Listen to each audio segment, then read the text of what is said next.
Hi and happy Sunday. Welcome back to the channel. Harvey and I are out this morning for our morning walk here down at the Mary Creek in Melbourne, Victoria.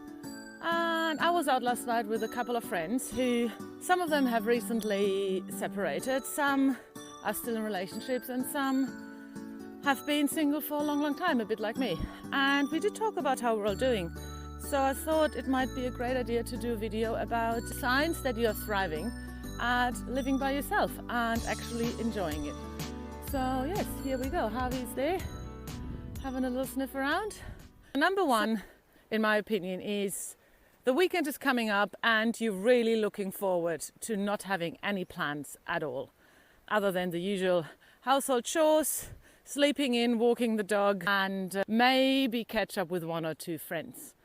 I had a weekend like this weekend. I was very busy the last few weekends, going camping, meeting friends, organizing things. So this weekend I had nothing in my calendar other than catching up with those friends last night for dinner.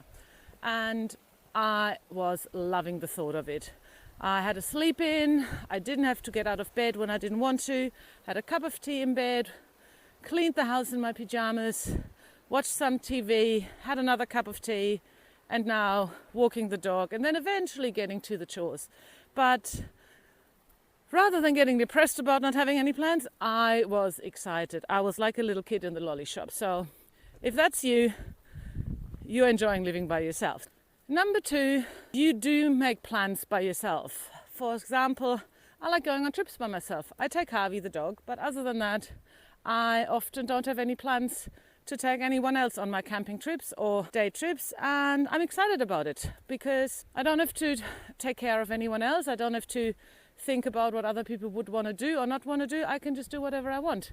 So we get in the car, drive out to the country, have coffee, cakes, walks, or just sit around and do not much. And I don't have to ask anyone else if that's what they want to do.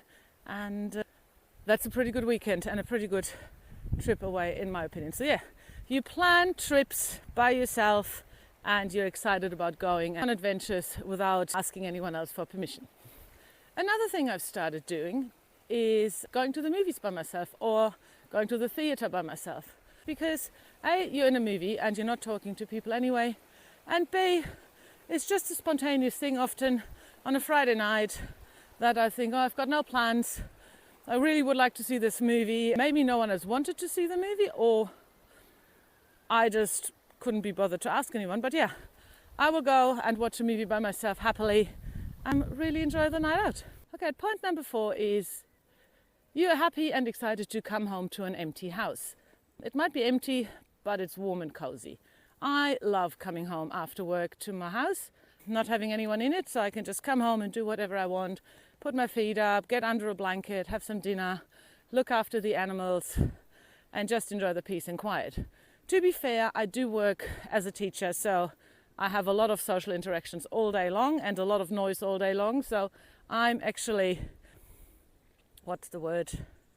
I'm craving silence and peace and quiet after work at night time. And yes, so I like coming home to my empty house. I put the heating on, put my feet up, put the comfy slippers on, and I'm really as happy as I can be.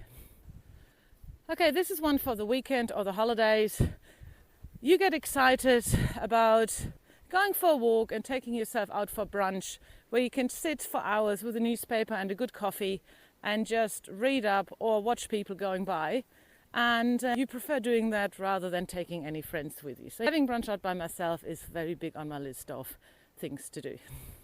And the last point I can really think about right now is that the weekend is coming up and your friends might be planning some exciting things and asking you to come along, but you actually don't feel like going and hence prefer to stay at home. Put your feet up, watch a movie by yourself or read some books, do whatever you want to do.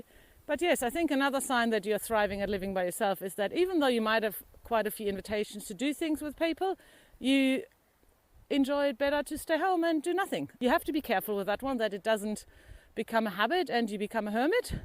And sometimes I do have to peel myself from the couch, even though I'd rather stay home and not go out. Last night was a little bit like that because it was cold and windy and wet, and I would much rather have stayed in my fleece on the couch with my dog and watch a movie, then getting dressed, getting outside into the cold, drive to a restaurant and have dinner. Saying that, once I was there, I really enjoyed seeing my friends. So yes, you're definitely thriving at living alone if you rather stay at home than going out with people you like. So you definitely thrive if you enjoy staying at home rather than going out with your friends. So yes, that's the points we sort of discussed last night and then came into my mind this morning as well. So if you're one of these people that is struggling with living alone at the moment, maybe try and think about things that you really enjoy doing, and don't worry about what other people are thinking if they see you going by yourself to the movies or going by yourself out for brunch and just sitting there with a newspaper and a coffee. It's the best thing for yourself you can do. It's nice not having to speak all the time and entertain someone else, and it's just really nice to just do whatever you want to do and in a way be quite selfish about it because you can. So give it a try, enjoy the solo lifestyle, and I will see you next week.